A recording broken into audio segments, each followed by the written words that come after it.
स्वतःला चालू लेकरा बाळांना सांभाळून देशाची सेवा करून हताश झाल्यानंतरही स्वतःला सांभाळून ते बिचारे आता अतिशय चांगल्या पद्धतीने कौटुंबिक जबाबदारी सांभाळून ते आता आपल्या भारतीय बौद्ध महासभेमध्ये समता सैनिक दलामध्ये अतिशय प्रामाणिकपणे आणि अतिशय चांगल्या पद्धतीने ते सक्रिय आहेत, काम करत आहेत. मी त्यांच्याकडून शिकण्यासारखं असं आहे की खरोखर ते एक शिस्तबद्ध सैनिक आहेत आणि त्यांचं जर बाबतीत सांगायचं दुसरं तर आपण जेव्हा सॅल्यूट करतो किंवा समता सैनिक दलाचा जेव्हा आपण एक कारांतर करतो तेव्हा त्यांचा मार्गदर्शन आपल्याला नेहमी लागते. असं हे व्यक्तिमत्व म्हणजे मोहोळ साहेब. मी यांना भारतीय बौद्ध महासभा, समता सैनिक दल आणि सार्वजनिक क्षेत्राच्या वाटण्याच्या वतीनं त्यांना खूप खूप वाढदिवसाच्या हार्दिक शुभेच्छा देतो. त्यांचं आरोग्य निरोगी आणि सुदृढ राहो, त्यांना उदंड आयुष्य लाभो अशी प्रार्थना मी तथागतची प्रार्थना करतो. इथेच थांबतो. जय भीम, नमो बुद्धाय. यानंतर आदरणीय सांबारे सर त्यांच्या गावाच्या अगदी जवळचे आहे, त्यांच्याबरोबर त्यांना भरपूर माहिती आहे जे आपल्याला माहीत नसेल. असे आदरणीय सांबारे सर यांना मी विनंती करतो की त्यांनी वाढदिवसानिमित्त 2 शब्द. अखिल विश्वाला शांतीचा संदेश देणारे महासावळी तथागत भगवान गौतम बुद्ध, बोधिसत्व परमपूज्य डॉक्टर बाबासाहेब आंबेडकर, माता भीमाई, माता रमाई या श्रद्धास्थानांना वंदन करतो. आज भारतीय बौद्ध महासभेचे ज्येष्ठ पदाधिकारी तथा समता सैनिक दलाचे मार्शल श्री साहेबरावजी मोहोळ यांचा 59वा वाढदिवस आपण या सर्व आपल्या मातृसंस्थेमध्ये साजरा करत आहोत. श्री मोहोळ साहेब आणि यांचं गाव पवना देशेश्वर आणि माझं गाव सुकडी गुरव हे 1 किलोमीटरच्या आखे अंतरावर असल्यामुळं त्यांच्या बद्दलची जी परिस्थिती आहे, बालपणची परिस्थिती मी प्रत्यक्ष त्यांच्या घरी जाऊन अनुभवली आहे. त्यांचे आई वडील हे सुद्धा मी बघितले आहे. आई हे तुंग्याचं धरून बायाचा जो तुंगा असते निन्नाचा त्या चालवत असे आणि सर्वांना सोबत घेऊन काम करत असे. तेव्हा मोहोळ साहेब त्या ठिकाणी शाळेत शिक्षण घेत होते. 6 भाऊ आणि 3 बहिणी, एवढा मोठा 9 जणांचा परिवार सांभाळणं ही काही त्यावेळेस तोंडाची गोष्ट नव्हती. खूप कष्ट त्यांनी सहन केले आहे.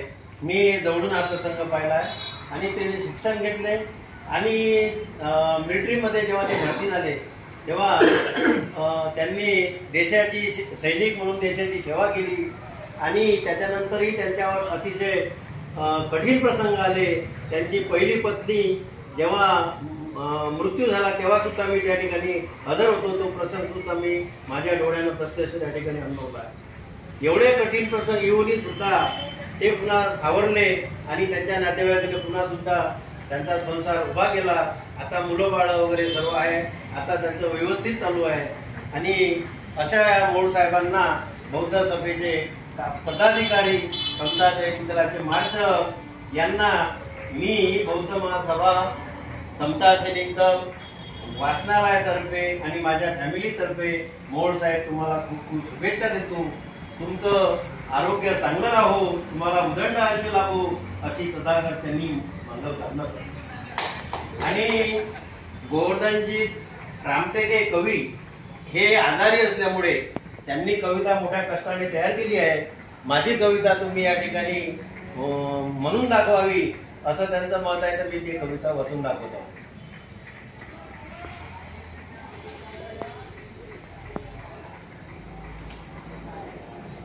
मोती कसा असतो ते सागराला ठाव आहे, उच्च भरारी घेतो ते पाखराला ठाव आहे. तुमच्या आमच्या रक्षणाकरता भारत सीमेवर राहून बंदुकीच्या गोळ्या कशा शरीरात सोसाव्या लागतात हे फक्त साहेबराव मोहोळ यांनाच ठाव आहे. साहेबरावजी मोहोळ तुम्हाला वाढदिवसाच्या शुभेच्छा देतो. आज तुम्ही करा 100 वर्ष राहा.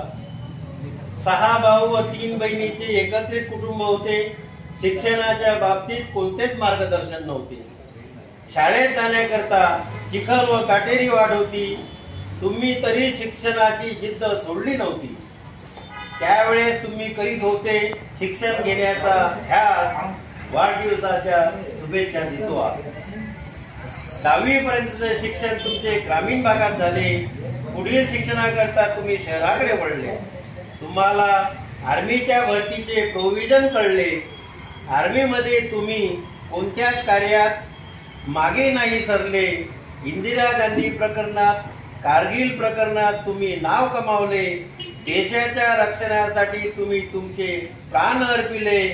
मायभूमीसाठी तुम्ही रात्रदिवस झटले. त्यावेळेस तुम्हाला मिळत नव्हते प्रेमाचे 2 घास. वाढदिवसाच्या शुभेच्छा देतो. आर्मीत असताना पहिली अर्धांगिनी निघून गेली. मूलबाळ व माझी फजिती मोठी झाली. दुसरे विवाहासाठी नातेवाईकाची मनधरणी झाली. तुम्हाला नातेवाईकाचा चांगला मिळाला सहवास. आर्मीचा बॉन्ड संपल्यावर तुम्ही एसटी महामंडळात लागले. दर सेवा करीत असताना भारतीय बौद्ध महासभेत सामील झाले. दर रविवारी प्रत्येक विहारी वंदनेत हजर राहिले. कार्यक्रमाच्या वेळेस कॅप्टनचे कार्यकर्ता तुम्ही खास. आणि वाढदिवसाच्या शुभेच्छा देतो तुम्हाला. एकच राहिले. तुम्ही 61व्या लिहिले ना, तुमचा 59वा वाढदिवस. तुम्ही 59व्या वर्षात पदार्पण केले. सुदृढ राहण्याचा सल्ला तुम्हाला दिला. 10 सप्टेंबरला तुमचा दिवस निघाला आज. आणि मी माझ्या लेखणीतून तुम्हाला वाढदिवसाच्या शुभेच्छा देतो. बहुत अच्छे, बहुत अच्छे, बहुत अच्छे. त्यानंतर लमापालजी डोंगरे सर हे वाढदिवसानिमित्त 2 शब्द सांगतील अशी मी त्यांना विनंती करतो.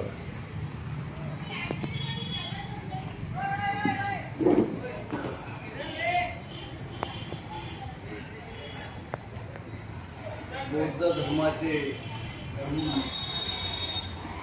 आद्य गुरु तथागत गौतम बुद्ध जे धर्मप्रवर्तन जे पहिला ते करणारे आद्य पुरुष म्हणजेच आपले तथागत गौतम बुद्ध आणि विश्वरत्न बाबासाहेब आंबेडकर, जगात बौद्ध धर्माचा प्रचार प्रसार करणे अशोक सम्राट आणि सर्व महान विभूतींना त्रिवार वंदन. आणि उपस्थित सर्व सज्जन उपासक आणि आजचे सत्कारमूर्ती साहेबरावजी मोड यांना जय भीम.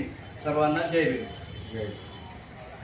मोड साहेबांसोबत बोलण्याचा काय विशेष म्हणजे जेव्हा आपल्या ते जुळले तेव्हापासूनच परिचय झाला. तसे ते आपल्या अशोकनगर राहत होते. असं दूर दूर परिचय होतं. पण असं जेव्हा मॉर्निंग वॉकला येत होते तेव्हा घनिष्ठ संबंध आला.